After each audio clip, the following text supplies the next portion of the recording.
آئے جو مشکل پیش کوئی، آؤ علماء سے پوچھ لیں۔ الحمدللہ رب العالمین والصلاة والسلام علی سید المرسلین، اما بعد فاعوذ باللہ من الشیطان الرجیم، بسم اللہ الرحمن الرحیم۔ الصلاة والسلام علیک یا رسول اللہ، الصلاة والسلام علیک یا حبیب اللہ، الصلاة والسلام علیک یا نبی اللہ، وعلی آلک واصحابک یا نور اللہ۔ پیارے اور محترم اسلامی بھائیوں، دارالفتاح اہل سنت سلسلے میں مرحبا کہتے ہیں۔ مفتی صاحب ہمارے ساتھ موجود ہیں۔ آپ کال کے ذریعے، ایس ایم ایس کے ذریعے ہم سے رابطہ کر سکتے ہیں۔ انشاءاللہ آپ کا سوال سلسلے میں شامل کرنے کی کوشش کریں گے۔ درود پاک کی فضیلت سنتے ہیں۔ شیخ طریقت امیر اہل سنت دامت برکاتہم العالیہ اپنے رسالے ضیاء درود و سلام کے صفحہ نمبر 6 پر حدیث پاک نقل فرماتے ہیں، اے لوگو، بے شک بروز قیامت اس کی دہشتوں یعنی گھبراہٹوں اور حساب کتاب سے جلد نجات پانے والا شخص وہ ہوگا جس نے تم میں سے مجھ پر دنیا کے اندر بکثرت درود شریف پڑھے ہوں گے۔ صلو علی الحبیب صلی اللہ تعالی علی محمد صلی اللہ تعالی علیہ وآلہ وسلم۔ کالز ہمارے پاس موجود ہیں، پہلی کال کی طرف بڑھتے ہیں۔ جی، نوٹ آج کل جو کرنسی پاکستان میں چل رہی ہے، 10 کا نوٹ ہے، 20 کا نوٹ ہے، 100 کا نوٹ ہے، ان نوٹوں کے اوپر لوگ تلاش کر رہے ہوتے ہیں کہ ہمیں کوئی 786 یعنی 786 والا ہندسہ مل جائے، اور اس نوٹ کو سنبھال کر رکھ لیتے ہیں اور اس سے یہ کہتے ہیں کہ اس سے برکت ملے گی، 786 اس پر لکھا ہوا ہے۔ تو اس کے بارے میں کیا فرماتے ہیں کہ یہ اس کی برکت واقعی ملے گی یا نہیں ملے گی؟ جی حضور۔ الحمدللہ رب العالمین والصلاة والسلام علی سید الانبیاء والمرسلین، اما بعد فاعوذ باللہ من الشیطان الرجیم، بسم اللہ الرحمن الرحیم۔ دیکھیں، برکت تو اللہ تبارک و تعالی عطا فرمانے والا ہے، اور جب تک کہ خلاف شرع کوئی کام نہ ہو تو اس کو ہم غلط بھی نہیں کہہ سکتے، اور اگر وہ چیز خلاف شرع ہو تو ظاہر ہے کہ اس میں برکت کا کوئی تصور نہیں ہے۔ تو اب یہ بہت سو کی طبیعت ہوتی ہے، عادت ہوتی ہے، اور اس میں کوئی شرعی اعتبار سے خرابی بھی نہیں ہے کہ نسبتوں والی چیز کو تلاش کرنا، نسبتوں والے نمبروں کو رکھنا اپنے پاس۔ جیسے موبائل فون میں بہت سارے نمبرز جو ہوتے ہیں، وہ لوگ کوشش کرتے ہیں کہ کوئی یہ کوشش کرتا ہے کہ 786 آخر کے اندر مل جائے، کوئی یہ کوشش کرتا ہے کہ 92 مل جائے، کوئی یہ کوشش کرتا ہے کہ 12 نمبر مل جائے، کوئی 11 نمبر، تو کوئی 26 اور 25 نمبر اس طرح رکھتے ہیں۔ تو یہ اپنی محبت کا اظہار کرتے ہیں، عقیدت کا اظہار کرتے ہیں، اور ساتھ ہی تصور برکت کا ہوتا ہے کہ ٹھیک ہے کہ ان کے نام کے جو ہندسے ہیں اس کی برکت ہمیں نصیب ہو جائے گی۔ 786 ہے تو وہ بسم اللہ الرحمن الرحیم کے عدد بنتے ہیں، جس کا لکھنا بالکل جائز ہے اور اس میں کوئی حرج بھی نہیں ہے شرعی اعتبار سے۔ اور یوں ہی 92 نبی کریم صلی اللہ علیہ وسلم کے نامی محمد کا جو ہے اس کے عدد بنتے ہیں۔ تو اس اعتبار سے بعض لوگ نمبروں کو اس میں دیکھتے ہیں مختلف چیزوں کے اندر اور اس کو تلاش کرتے ہیں اور اپنے پاس رکھتے ہیں، تو شرعی اعتبار سے تو اس میں کوئی حرج نہیں ہے۔ لیکن اب نوٹ کے اوپر اس طرح تلاش کرنا ایک تو مشکل کام ہوتا ہے، اور وقت اس کے اندر صرف کرنے والی بات ہے کہ دونوں طرف نمبروں کو دیکھیں کہ بھئی اس میں 786 ہے یا نہیں ہے، اور پھر اس کے بعد اس کو اگر اپنے پاس سنبھال کے رکھیں گے، تشہیر کریں گے، تو لوگ خواہ کی ایک باتیں بنائیں گے۔ اگر رکھتا بھی ہے تو تشہیر نہ کرے، رکھنا اس کا جائز ہے، اور امید ہے کہ اللہ تبارک و تعالیٰ کی رحمت سے، چونکہ وہ بسم اللہ الرحمن الرحیم کے عدد کو سامنے رکھ کر اپنے پاس رکھ رہا ہے، تو اس کی برکتیں تو اس کو حاصل ہوں گی۔ تو رکھنے میں ویسے کوئی حرج نہیں ہے۔ ہاں، جہاں تنفیر عوام ہوتی ہے اس سے گریز کرے گا تو اچھی بات ہے، ورنہ اگر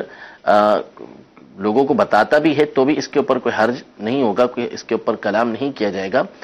اور لوگوں کو بھی اس پہ اعتراض کرنے کی ضرورت نہیں ہے۔ ظاہر سی بات ہے کہ شرعاً کوئی اس کے اندر ممانعت والی بات ہی نہیں ہے، نہ کوئی یہ گناہ ہے کہ جس کے اوپر لوگوں کو ٹوکا جائے، تنبیہ کی جائے۔ ایک جائز کام ہے، رکھنا جائز ہے، تو کسی کو اس کے اوپر ٹوکا نہیں جا سکتا۔ ٹھیک ہے حضور، 786 92 عدد جو ہیں لکھنا جائز ہے آپ نے فرمایا، اور ہم نے پہلے جواب بھی سنا ہوا اس پر۔ ویسے ایک سوال ہے کہ اس کی لکھنے کی حاجت کیا ہے؟ جب اصل بسم اللہ شریف موجود ہے، نام مبارک بھی ہم لکھ سکتے ہیں، تو عدد لکھنے کی کیا ضرورت پیش آتی ہے؟ اصل میں اس میں بعض اوقات جو محتاط ہوتے ہیں، احتیاط برتتے ہیں، وہ جیسے ایسی چیزیں ہوتی ہیں بہت سی کہ جہاں پہ ادب نہیں ہو سکتا، احترام نہیں ہو سکتا. جیسے بعض اوقات ڈاک کے اندر ہم کوئی چیز بھیجتے ہیں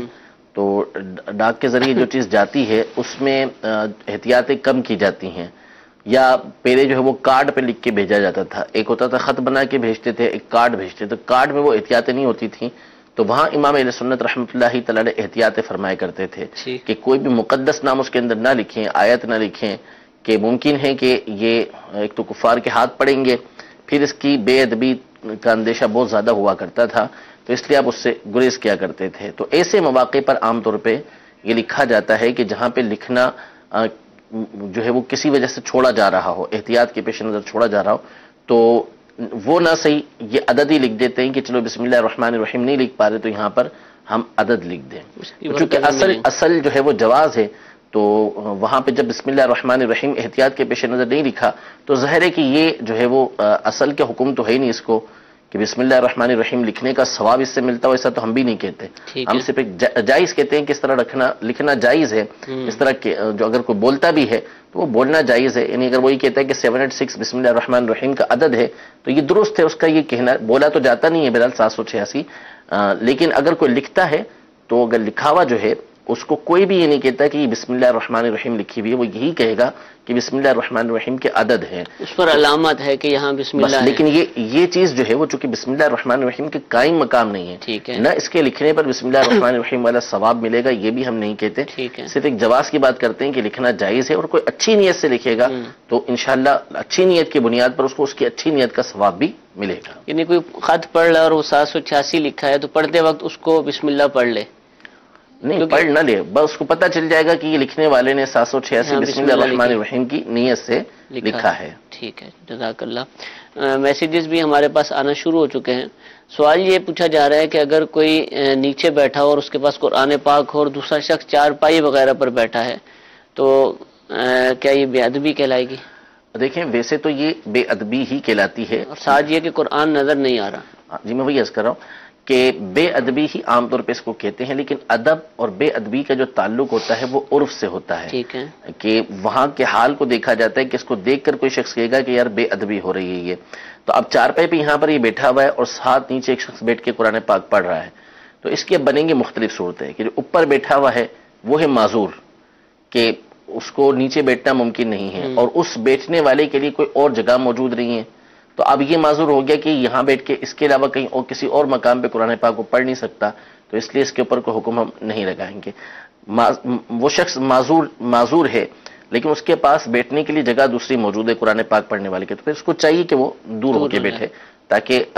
بے ادبی محسوس نہ ہو. اور اگر کوئی شخص نہ معذور ہے نہ کوئی اور مجبوری ہے، بس ویسے ہی وہ اوپر بیٹھا ہوا ہے اور سامنے بیٹھ کے بندہ قرآن پاک پڑھ رہا ہے، تو ضرور اس کو بے ادبی کہا جائے گا. اس کے لیے ضروری ہے کہ وہ نیچے آ کے بیٹھے، یا پھر جو قرآن پاک پڑھنے والا ہے وہ احتیاط برتے اور کسی اونچے مقام پر، کسی اونچی جگہ پر، کرسی وغیرہ پر وہ بیٹھے. تو قرآن پاک کا جو نسخہ ہے، جو جلد چھپی ہوئی تھی، اس کا ادب ہے کیا؟ کیونکہ بعض لوگوں کو ہم دیکھتے ہیں کہ اس کی کوئی اہمیت نہیں دیتے، زمین پر بھی پڑھتے ہوئے معاذ اللہ دیکھا گیا، ایسے لوگ بھی نظر آتے ہیں بعض جگہوں پر، تو وہ ان کے ذہن میں کچھ شاید بات ہوتی ہوگی، لیکن شرعاً اس کی اہمیت، اس کا ادب مقام کیا ہے کہ مسلمان کے لیے کیا ہے کہ اس کے اعتبار سے اپنے عمل کو کرے؟ بالکل قرآن پاک کی تو بہت زیادہ اہمیت ہے، اور مصحف کو نبی کریم صلی اللہ تعالیٰ علیہ وسلم نے کفار کی زمین میں، دشمن کی زمین میں، جو دشمن کی زمین ہے اس میں لے جانے سے منع کیا کہ اس قرآن پاک کو دشمن کی زمین کی طرف نہ لے جایا جائے. وجہ اس کی یہ بیان کی گئی کہ اگر وہاں لے جائیں گے تو دشمن جو ہے وہ اس کی توہین کر سکتا ہے، اس کی بے ادبی کرے گا، تو اس لیے وہاں لے جانے سے منع کیا گیا کہ مصحف وہاں پر نہیں لے کر جایا جائے گا، یعنی قرآن پاک کا جو نسخہ ہوتا ہے وہ نہیں لے کر جایا جائے گا. اور ہمارے اسلاف نے بڑی اس حوالے سے تعظیم کے اقوال بھی بیان کیے ہیں، اور ساتھ ہی ساتھ اپنے افعال کے ذریعے بھی اس کو افعال کے ذریعے بھی اس کی ہمیں تعلیم و ترغیب دی ہے. حضرت سیدنا اکرمہ رضی اللہ تعالی عنہ کا فعل جو ہے وہ سنن دارمی کے اندر موجود ہے کہ آپ قرآن پاک کو چوما کرتے تھے کہ یہ میرے رب کا کلام ہے، اس کا ادب کیا کرتے تھے. اسی طرح بہار شریعت میں بھی بعض صحابہ کرام علیہم رضوان کا لکھا ہے کہ وہ قرآن پاک کو چوما کرتے تھے. اسی طرح ہمارے علماء نے واضح طور پر یہ ارشاد فرمایا قرآن پاک کے حوالے سے کہ قرآن پاک کو بڑے الفاظ میں چھپا جائے. چھوٹا کر کے تقطیع بنا کے جو چھاپا جاتا ہے اس سے منع فرمایا، جتنا بھی چھوٹا سا کر دیتے، اس میں چونکہ قرآن پاک کی تعظیم نہیں ہے ٹھیک، تو اس لیے اس سے منع کیا گیا کہ اس انداز میں قرآن پاک کو نہیں چھاپا جائے گا۔ یوں ہی ہمارے علماء نے کتب فقہ کے اندر یہ بات واضح طور پہ لکھی ہے کہ قرآن پاک کے ادب و احترام کو اس طرح بیان کیا کہ قرآن پاک کے اوپر کسی کتاب کو رکھنے کی اجازت نہیں، یعنی مثال کے طور پر حدیث کی کتاب ہے، قرآن پاک موجود ہے، فقہی کتابیں موجود ہیں، دیگر کتابیں موجود ہیں، تو حکم یہ ہے کہ سب سے اوپر قرآن پاک ہوگا، ٹھیک ہے، اس کے نیچے دیگر کتابیں آئیں گی، قرآن پاک کے اوپر کسی کتاب کو رکھنے کی اجازت نہیں۔ یہاں تک کتابوں کے اندر تحریر فرمایا کہ جس صندوق کے اندر قرآن پاک موجود ہے اس کے اوپر کپڑا بھی نہ رکھا جائے، اچھا، یعنی سب سے اوپر یہ قرآن مجید فرقان حمید ہونا چاہیے، اس کو سب سے بالا رکھنا چاہیے، اپنے عمل سے بھی یہ ظاہر کرنا چاہیے کہ ہم قرآن مجید فرقان حمید کی کس طرح تعظیم و تکریم کرتے ہیں۔ تو یقیناً قرآن پاک کو اس طریقے سے زمین پہ رکھ دینا ہے جسے رکھے بہت سے بیٹھے ہوئے ہوتے ہیں، یہ سخت بے ادبی ہے، یوں ہی بہت سے لوگ ٹانگ پہ رکھے ہوئے ہوتے ہیں، یہ بھی سخت بے ادبی ہے، تو ان تمام امور سے بچنا یہ لازم ہے۔ اللہ تعالیٰ میں قرآن پاک کے ادب احترام کی توفیق عطا فرمائے، اس کی برکتیں عطا فرمائے، اس کی تلاوت اور اس پر عمل کرنے کی توفیق بھی عطا فرمائے۔ ایک اور کال سلسلے میں شامل کرتے ہیں۔ جی،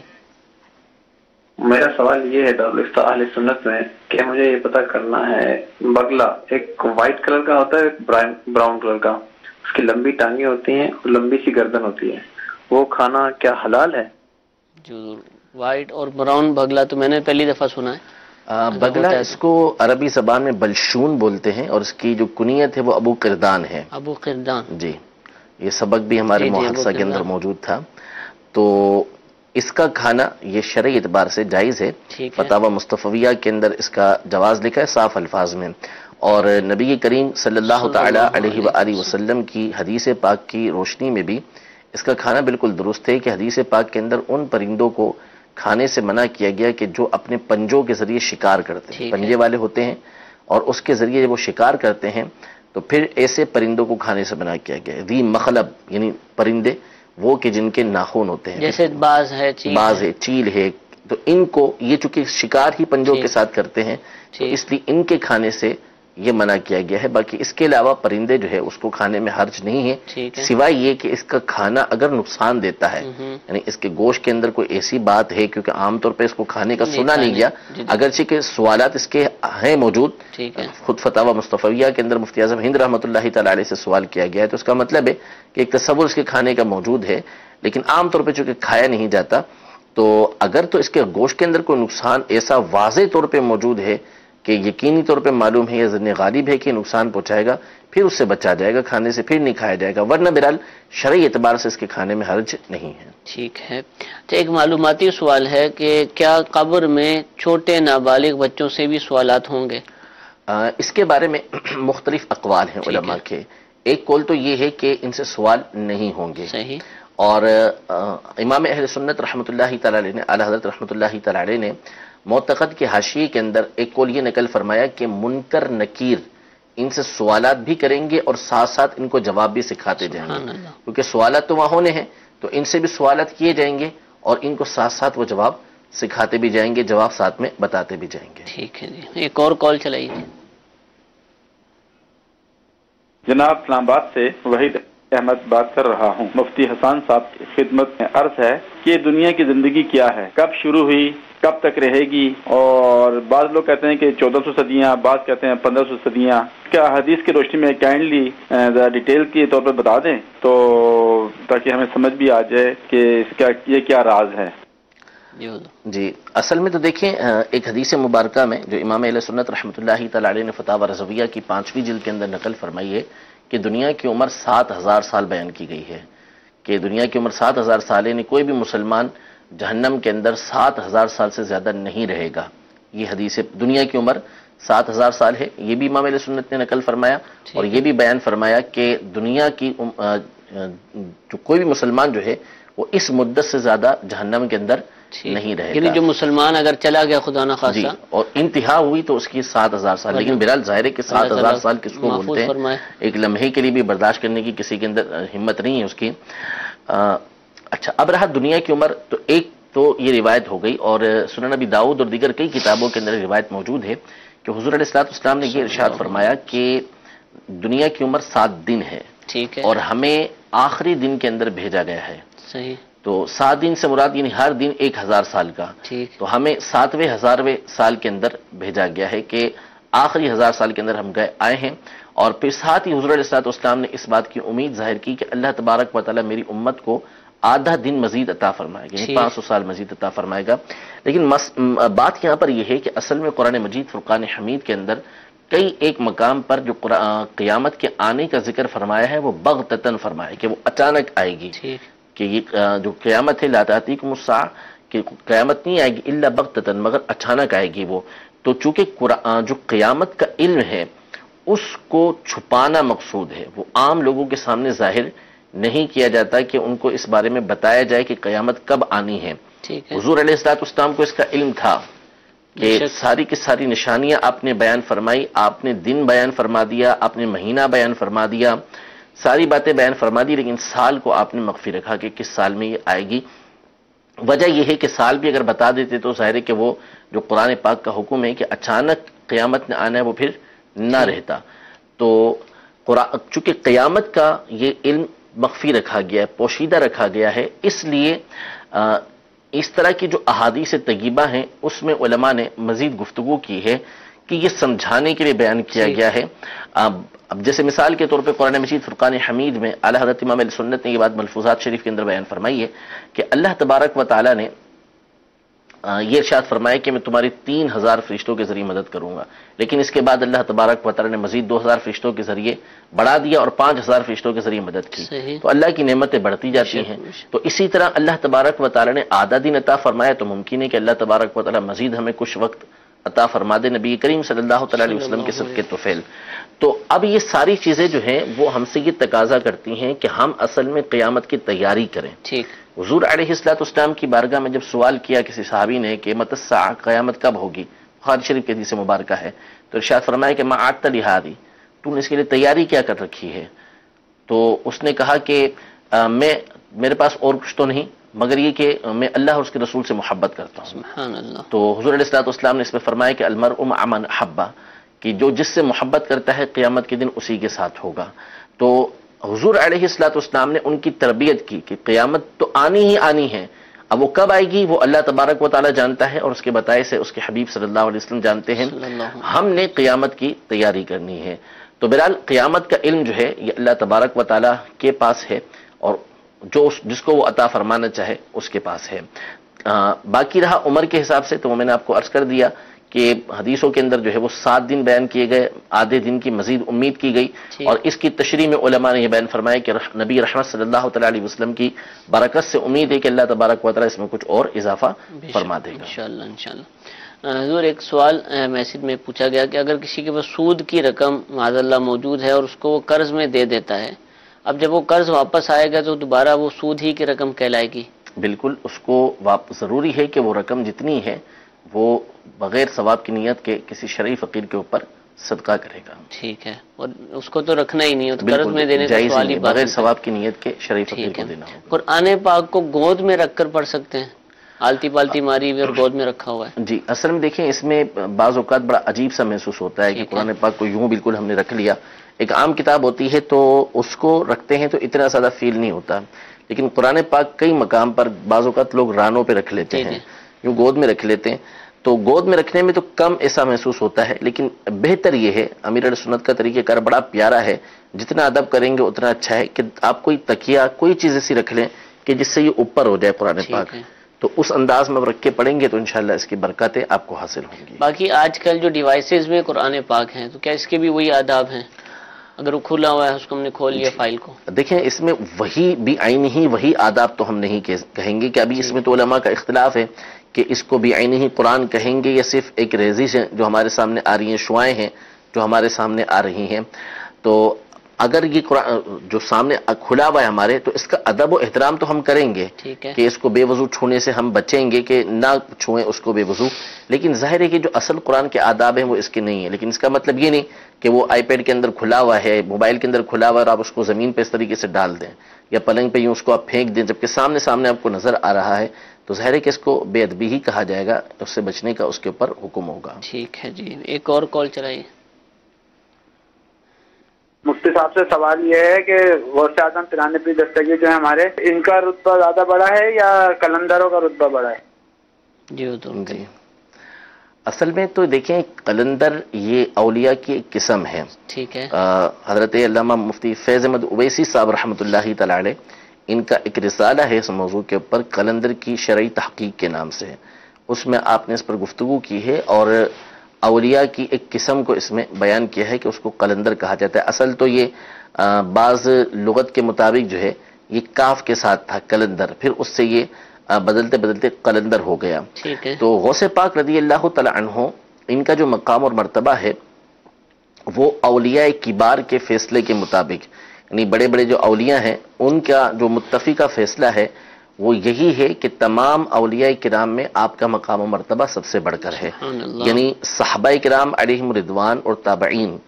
جن کو عام طور پہ جب ہم ولی کی بات کرتے ہیں نا کہ اولیاء اللہ، تو ان کی طرف ہمارا تصور نہیں ٹھیک جاتا، ہے، عرف کے اندر وہاں ذہن نہیں جاتا۔ تابعین اور اولیاء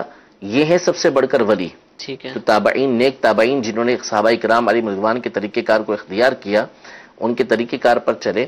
وہ اللہ تبارک و تعالیٰ کے بہت بڑے ولی ہیں۔ ٹھیک ہے، لیکن جب ہم یہ بات کرتے ہیں کہ اللہ کے ولی، تو عام طور پر ان کی طرف ہمارا تصور نہیں جاتا، ان کے بعد کے جو افراد ہیں ان پر عام طور پہ اولیاء کا اطلاق کیا جاتا ہے۔ تو تابعین میں سے جن کی فضیلتیں ہیں احادیث طیبہ کے اندر آئی ہیں، صحابہ کرام علیہ رضوان کے پیچھے چلنے والے ہیں، ان تمام کے بعد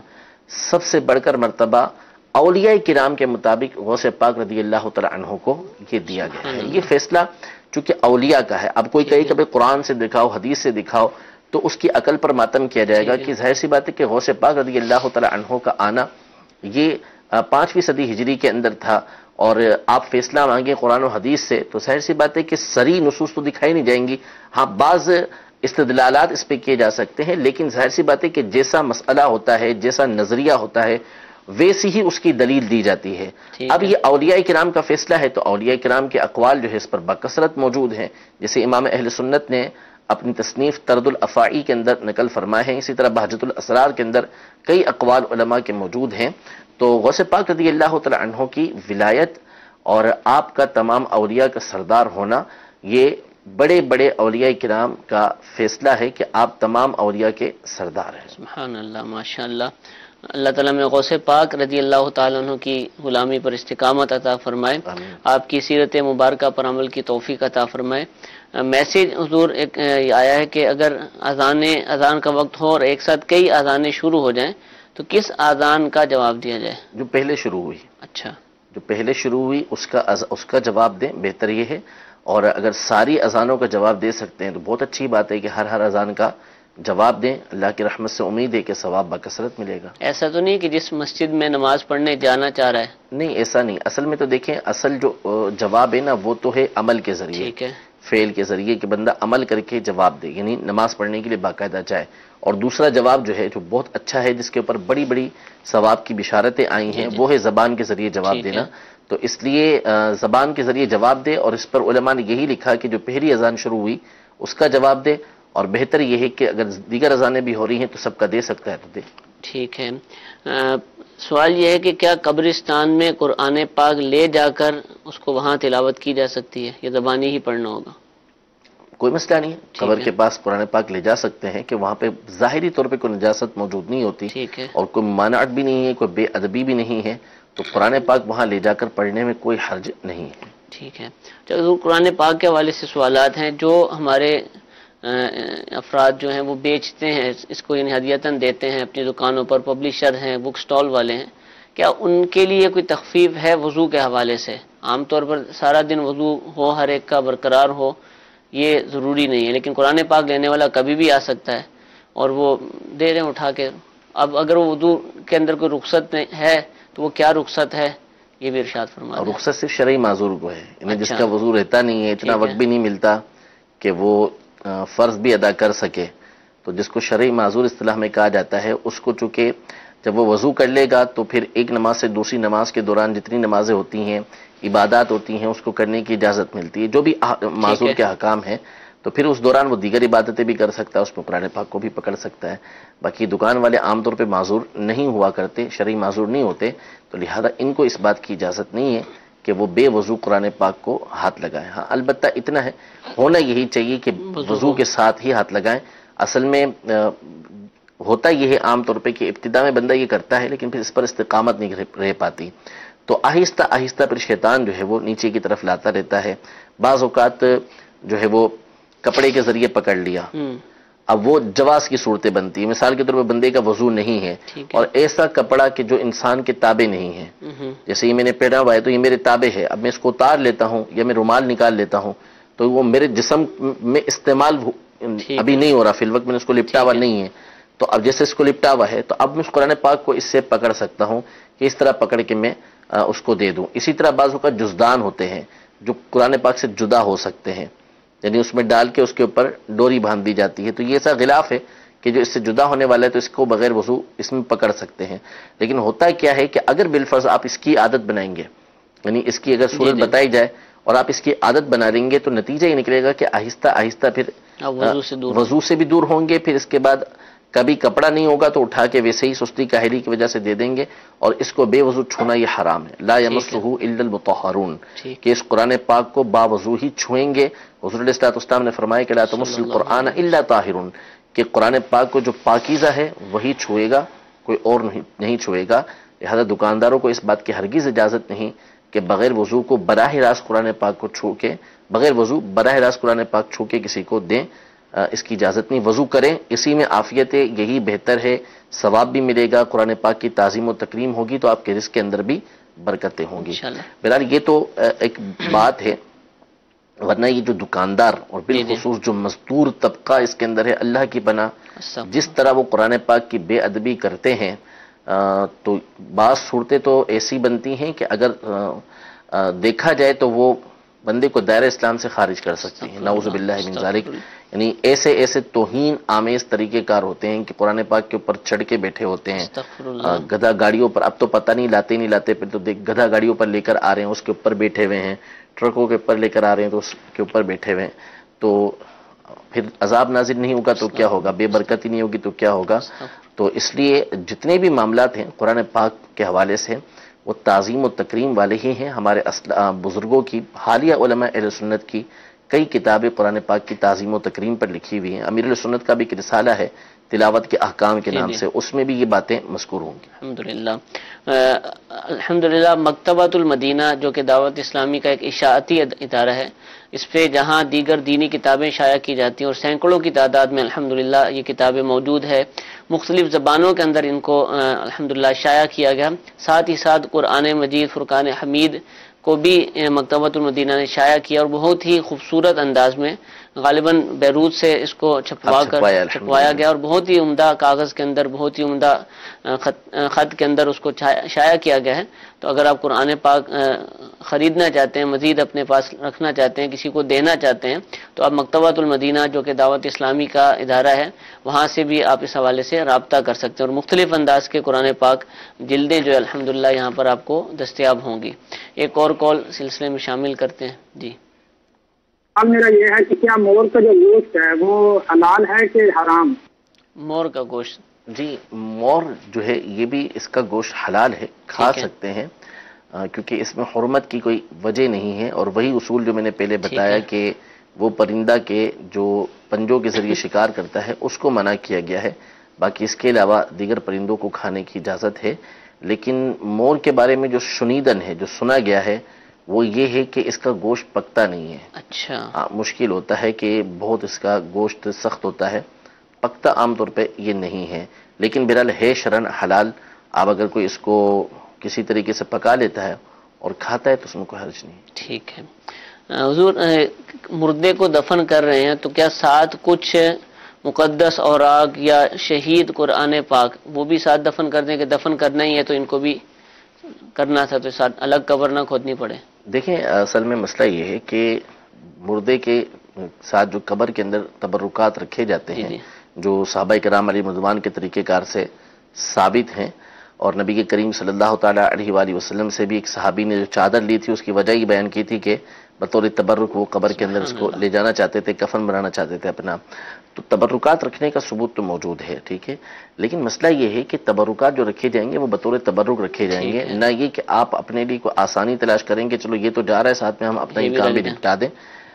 پہلی بات تو یہ، تو دوسری بات یہ کہ اصل میں جو تبرکات آپ رکھیں گے اس کے رکھنے کا طریقہ کار ہوتا ہے، پورا قرآن پاک نہیں رکھا جاتا، پوری کتابیں نہیں رکھی جاتی، چھوٹے چھوٹے سے رسالے کتابیں ہوتی ہیں، عہد نامہ ہوتا ہے یا کچھ اوراق ہوتے ہیں، وہ چیزیں رکھی جاتی ہیں بطور تبرک، اور اس کا بھی طریقہ کار یہ ہوتا ہے کہ طاق بنا کے اس کی سیدھی جانب جہاں اس کا منہ ہوتا ہے اس جانب طاق بنائے، یعنی کھڑکی ٹائپ سے بنائے، اور اس کے اندر آپ رکھ دیں، یہ نہیں کہ اس کے جسم کے اوپر رکھیں، اس میں رکھ دیں گے تو انشاءاللہ تبارک و تعالی اس کی برکتیں اس کو حاصل ہوں گی۔ تو اس طرح جان چھڑانے کے لیے آپ یہ چیزیں اس کے اندر نہ رکھیں، اس کے علیحدہ سے اہتمام کریں۔ تبرکات کسی طرح کی بھی رکھے جا سکتے ہیں، خاک شفا یا مدینہ شریف کی بالکل رکھے جا سکتے ہیں، کیونکہ جب تبرکات رکھنے کا ثبوت ہو گیا صحابہ کرام علیہ رضوان سے، اور ویسے بھی کیونکہ اس میں عدم جواز کی کوئی بات نہیں تھی، تو ظاہر ہے کہ کسی بھی طرح کے تبرکات رکھے جا سکتے ہیں۔ ٹھیک ہے، سوال یہ پوچھا جا رہا ہے کہ کیا اللہ تبارک و تعالیٰ کو خوبصورت شکل و صورت والا کہہ سکتے ہیں؟ دیکھیں شکل کا لفظ اللہ تبارک و تعالیٰ کے لیے استعمال نہیں ہو سکتا۔ محدث اعظم پاکستان رحمۃ اللہ تعالیٰ علیہ کا واقعہ ابو النور بشیر صاحب رحمۃ اللہ تعالیٰ علیہ نے علماء اہل سنت کی جو حکایات ہیں اس میں واضح طور پہ لکھا ہے کہ آپ نے ٹوک دیا تھا کہ اللہ کے لیے شکل کا لفظ استعمال نہیں کیا جا سکتا، کہ شکل یہ ہماری شکل و صورت ہوتی ہے۔ جہاں تک رہا صورت، تو صورت کے لفظ تو احادیث طیبہ کے اندر آئے ہیں کہ میرا رب میرے پاس اچھی صورت کے اندر آیا، لیکن وہ صورت سے مراد یہ ہماری صورت نہیں ہے۔ ٹھیک ہے، اب وہ کیا ہے وہ اللہ تبارک و تعالی جانتا ہے، اللہ تبارک و تعالی جب دیدار کروائے گا تو اسی وقت ہمیں معلوم ہوگا۔ باقی جو جسمانیت ہے اس سے اللہ تبارک و تعالی پاک ہے۔ اب خوبصورت کی جگہ جمیل کے لفظ استعمال کریں کہ اللہ تبارک و تعالی جمیل ہے، کیونکہ قرآن حدیث پاک کے اندر موجود ہے کہ ان اللہ جمیل یحب الجمال، کہ اللہ تبارک و تعالی جمیل ہے اور جمال کو پسند کرتا ہے۔ تو خوبصورت ویسے تو اچھی صورت کا ترجمہ ہے، لیکن عام طور پہ ہمارے ہاں خوبصورت کا تصور جو ہے وہ جسم و جسمانیت کے ساتھ آتا ہے، کہ کسی چیز کے ساتھ آتا ہے، تو اس میں استعمال سے گریز کرنا چاہیے۔ ٹھیک ہے جی، شکل کا استعمال بالکل نہیں کر سکتے۔ ایک اور کال چلائیے۔ میں محمد اقبال اتاری ہند کے شہر ہلدوانی نینی تال سے بول رہا ہوں۔ مفتی صاحب کی بارگاہ میں دارالفتہ اہل سنت میں میرا سوال عرض ہے، حضور جیسے بعض لوگ قرآن پاک کی تلاوت کرتے ہیں تو تلاوت کے دوران جہاں سے ان کو پڑھنا ہوتا ہے، جہاں تک پڑھنا ہوتا ہے وہاں پہ ان کا نشان وغیرہ لگا دیتے ہیں، اور بعض اوقات ایسا دیکھا ہے کہ لوگ قرآن پاک میں مور کے پنکھ وغیرہ رکھتے ہیں، پر رکھتے ہیں، یہ سب کرنا کیسا ہے؟ اس کے بارے میں کچھ ارشاد فرمائیے گا، جزاک اللہ خیر۔ پھول رکھ دیتے ہیں، اچھا اسی طرح مور کے پنکھ رکھتے ہیں تو چینی رکھی ہوتی ہے، وہ بچوں کو سمجھانے کے لیے کہ یہ کھائے گا اور بڑا ہو جائے گا، اس طرح کی چیزیں میں دیکھی ہیں۔ چینی کا تو مجھے نہیں معلوم کہ چینی میں رکھی جاتی ہے۔ کافی دفعہ دیکھی۔ پھول اور مور کے پنکھ رکھتے ہیں، اس سے گریز کرنا چاہیے کہ یہ چیزیں قرآن پاک میں نہیں رکھنی چاہیے، ٹھیک ہے، بچنا چاہیے۔ اور جہاں تک رہا یہ نشان لگانا، لیکن نشان کی اب مختلف صورتیں بنتی ہیں۔ ایک تو واقعی جو ہے وہ یاد رکھنے کے لیے کہ بھئی میں نے یہاں تک پڑھا تھا، جیسے اساتذہ ہوتے ہیں طلباء کے لیے پین سے نشان لگا دیتے ہیں، تو معمولی سا اس طرح کا نشان کہ جو قرآن پاک میں بدنمائی کا سبب نہ بنے، کہ آپ اس کے حسن کو جو جو لکھائی کا حسن ہے اس کو آپ خراب کریں، اس کی اجازت نہیں ہوگی۔ ایک نشان لگا دیا کہ بھئی یہاں تک میں نے پڑھا ہے، یا سائڈ پہ ڈیٹ لکھ دی کہ اس تاریخ تک میں نے یہاں تک پڑھ لیا تھا، تاکہ کل سے آ کے میں آگے سے شروع کروں، یہاں تک درست ہے۔ اور بہتر طریقہ کار یہ ہے کہ جو ڈوری ہوتی ہے قرآن پاک کی سب سے بیسٹ ہوتی ہے کہ اس ڈوری کو اس مقام پر آپ لگا دیں، اور اس صفحے پر آپ کوشش یہ کریں کہ آپ رکوع پہ جا کے ختم کریں، رکوع پہ ختم کریں گے آپ کو یاد رہے گا، تو یہ پھر نشان لگانے کی بھی ضرورت نہیں پڑے گی۔ ٹھیک ہے جی، ایک اور کال چلائیے۔ میرا سوال یہ ہے کہ قرآن مجید کو بلند آواز سے پڑھنا زیادہ بہتر ہے یا دل میں پڑھنا بہتر ہے؟ جی، دل میں پڑھنا تو دیکھیں پڑھنا نہیں کہلائے گا، یہ تو ذکر کہلائے گا، ذکر یعنی ذکر قلبی کہلائے گا یہ۔ باقی رہا پڑھنا جو ہے وہ اتنی آواز سے ضروری ہے کہ جس سے بندہ اپنے کان میں اس کے کان تک آواز پہنچے۔ اگر کوئی شور شرابہ نہیں ہے کہ جس کی وجہ سے آواز کان تک نہیں پہنچ سکتی، تو پڑھنے میں یہ شرط ہے کہ کان تک آواز پہنچنی چاہیے، کم از کم اتنی آواز ہونی چاہیے۔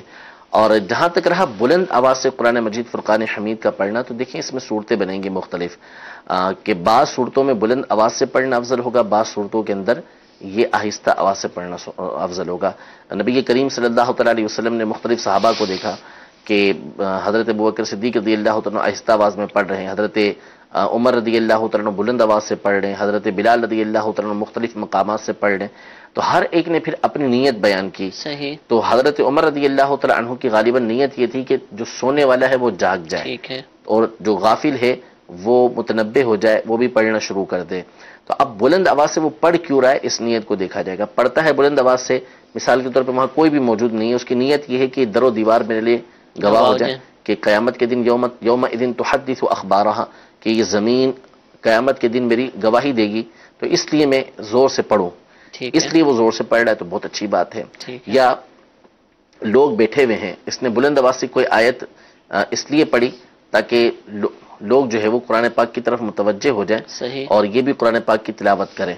تو یہ پڑھنا ٹھیک ہو جائے گا اس کا۔ لیکن اس میں بہرحال احتیاط برتنی چاہیے کہ اگر لوگ نہیں سنیں گے تو پھر وہ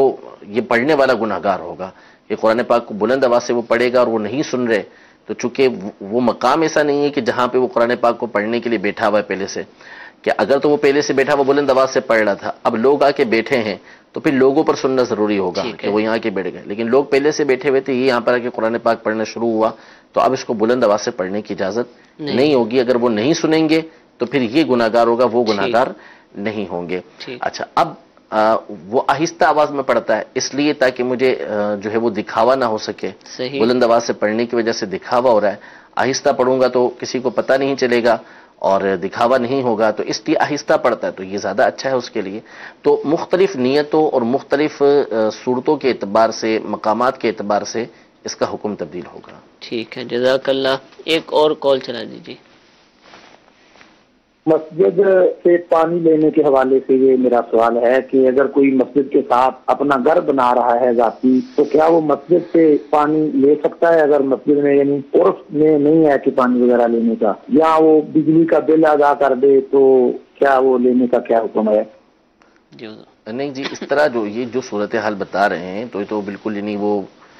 پتہ چلا ہے کہ کرایہ بھی اسی کے ساتھ کر رہا ہے اور بالٹیاں بھر بھر کے لے جا رہا ہے، کولر بھر کے لے جا رہا ہے۔ ہرگز اس کی بالاتفاق اجازت نہیں ہے کہ اس طرح سے وہ پانی مسجد سے لے کر جائے۔ جہاں تک رہا بل ادا کرنے کا معاملہ، تو اس کی پھر صورتیں دیکھی جائیں گی کہ موٹر وغیرہ بھی اس نے لگائی ہے، کس نے لگائی ہے، تو اس کے لیے پھر آپ دارالفتہ اہل سنت کے اندر رابطہ کریں اور پوری صورتحال آپ بتائیے، تو اس کے بعد غور و فکر کے بعد کوئی جواب دیا جا سکے۔ ٹھیک ہے انشاءاللہ۔ میٹھے میٹھے اسلام بھائی، اس سلسلے کا وقت اختتام کی طرف ہے انشاءاللہ عز و جل۔ کل بروز بدھ 2 مرتبہ دارالفتہ اہل سنت کا سلسلہ براہ راست نشر کیا جائے گا، صبح 8:15 بجے پاکستانی اوقات کے مطابق۔ یہ ہمارا جو سلسلہ ہے خاص طور پر USA، کینیڈا وغیرہ کے جو ناظرین ہوتے ہیں ان کے لیے نشر کیا جاتا ہے، اس کو آپ بھی دیکھنے کی نیت فرما لیجئے، اور پھر شام 6:30 بجے پاکستانی اوقات کے مطابق انشاءاللہ دوبارہ دارالفتہ اہل سنت کے سلسلے کے ساتھ حاضر ہوں گے۔ اللہ تعالیٰ ہم سب کو عمل کرنے کی توفیق عطا فرمائے، آمین بجاہ النبی الامین۔ صلو علی الحبیب صلی اللہ تعالی علی محمد صلی اللہ علیہ وسلم۔ گزارے کیسے زندگی، آؤ علماء سے پوچھ لیں، آئے جو مشکل پیش کوئی